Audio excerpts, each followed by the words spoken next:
सोचा जिस रिंकू सिंह को ऑस्ट्रेलिया के सामने 5 टी20 मुकाबलों में एक बार भी मौका नहीं मिला और उस खिलाड़ी को साउथ अफ्रीका सीरीज के सामने टीम से ही बाहर कर दिया। लेकिन वही रिंकू सिंह आज आपको यूपी की कप्तानी करते हुए दिखाई दे रहे हैं और ऐसी बैटिंग करते हुए दिखाई दे रहे हैं कि हर मैच में ये खिलाड़ी शतक अर्धशतक लगा रहा है और उनकी टीम हर मैच में 300 प्लस का स्कोर बना रही है। तो इसे आप क्या कहोगे? देखिए, रिंकू सिंह की कहानी भी कुछ अलग प्रकार से चलती हुई आ रही है। ऑस्ट्रेलिया के सामने टी20 सीरीज में इस खिलाड़ी ने कुछ भी खराब नहीं किया था, फिर भी एक भी मौका नहीं मिला। ठीक है, वहां तक सही था क्योंकि कॉम्बिनेशन शायद बैठ नहीं रहा था और खिलाड़ी इतने सारे था कि इस खिलाड़ी का नंबर नहीं आ रहा था।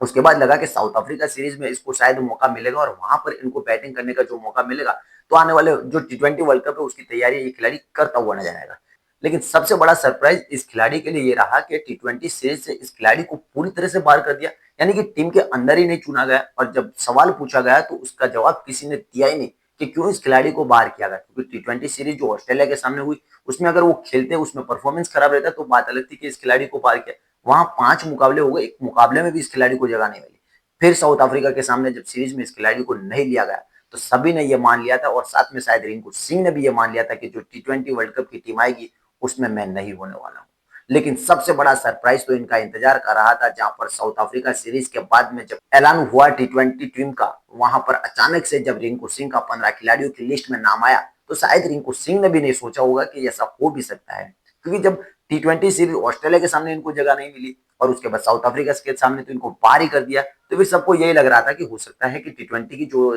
स्कीम ऑफ थिंग्स है इसमें ये खिलाड़ी फिट नहीं बैठ रहा है। और सबसे बड़ा जो एक फिनिशर का इनके नाम पर टैग लगा हुआ था वो अब शायद खत्म हो जाएगा और आने वाले टाइम में इनको इंतजार करना पड़ेगा टीम इंडिया के लिए खेलने के लिए। लेकिन अचानक से टीम इंडिया में इनकी बीसीसीआई एंट्री करवाती है और एंट्री कुछ इस प्रकार से करवाती है कि वाइल्ड कार्ड एंट्री के थ्रू इनको 15 खिलाड़ियों की लिस्ट में शामिल करती है। और इन्होंने भी नहीं सोचा होगा और इनके फैंस ने भी नहीं सोचा होगा कि किस तरह से ये टीम में आ गए। लेकिन जैसे ही ये टीम के अंदर आए उसके बाद विजय हजारे ट्रॉफी स्टार्ट हुई और विजय हजारे ट्रॉफी में यूपी की कप्तानी इनको तुरंत मिल जाती है और उस कप्तानी में जो परफॉर्मेंस ये करके दिखाते हैं, जहां पर वनडे के ये मुकाबले चल रहे हैं, वनडे के 50 ओवर के मुकाबले, लेकिन ये टी20 के अंदाज में बैटिंग करें। पहले ही मुकाबले में इन्होंने अर्धशतक लगाया और दूसरे वनडे मुकाबले में तो इन्होंने शतक लगाया और जहां पर इन्होंने 60 गेंदों में 106 के 105 रनों की जबरदस्त इनिंग खेली। और तीसरे मुकाबले में जो आज हुआ उसमें भी अर्धशतक लगाया, यानी कि हर मैच में ये 50 प्लस स्कोर बना रहे हैं। और स्ट्राइक रेट इनकी जबरदस्त रही है, जहां पर इनकी स्ट्राइक रेट की बात करें और इनकी 6 हिटिंग की बात करें तो वो टी20 से भी ज्यादा जबरदस्त अंदाज में यहाँ पर दिखाई दे रहे हैं।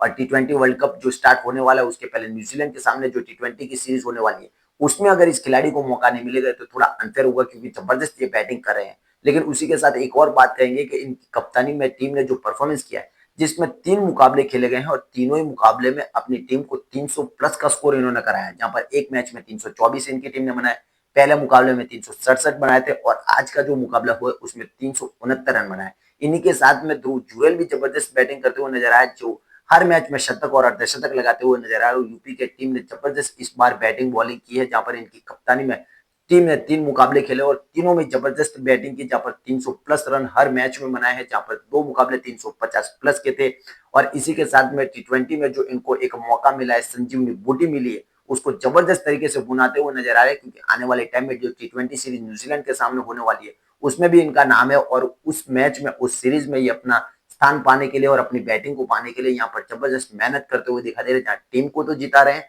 लेकिन साथ में अपने फैंस को खुशियां भी देते हुए नजर आ रहे हैं। 2026 में जो यहाँ टी20 सीरीज न्यूजीलैंड के सामने होगी उसके ठीक बाद अपने को टी20 वर्ल्ड कप खेलना है और उसमें इस खिलाड़ी को अपना नाम प्लेइंग 11 में पक्का करना है। उसी की बदौलत ये खिलाड़ी इस तरह से मेहनत कर रहा है कि अपनी टीम को भी जिता रहा है, तो साथ में ध्रुव जुरैल को भी अच्छी बैटिंग करवा रहे हैं और खुद इतनी जबरदस्त स्ट्राइक रेट से बैटिंग करे कि वनडे के मुकाबले है लेकिन ये टी20 के अंदाज में बैटिंग करे। तो जिस खिलाड़ी को एक टाइम पर लग रहा था कि शायद हो सकता है कि इनका करियर टी20 से थोड़ा सा दूर जा रहा है, इनको कुछ टाइम इंतजार करना पड़ेगा, लेकिन अचानक से सरप्राइजिंग तरीके से इस खिलाड़ी की टीम इंडिया में टी20 की टीम में एंट्री होती है। बीसीसीआई इनको संजीवनी बूटी देती है, एक जीवनदान देती है और उसके द्वारा ये खिलाड़ी ऐसा परफॉर्मेंस विजय हजारे ट्रॉफी में कर जाते हैं कि आने वाली न्यूजीलैंड की सीरीज है उसमें 5 मुकाबले जो होने वाले हैं उसमें इनको बाहर रखना बहुत मुश्किल होने वाला है। क्योंकि प्लेइंग 11 में अगर ये खिलाड़ी नहीं खेलेगा तो थोड़ा सा अनफेयर इस खिलाड़ी के साथ होगा।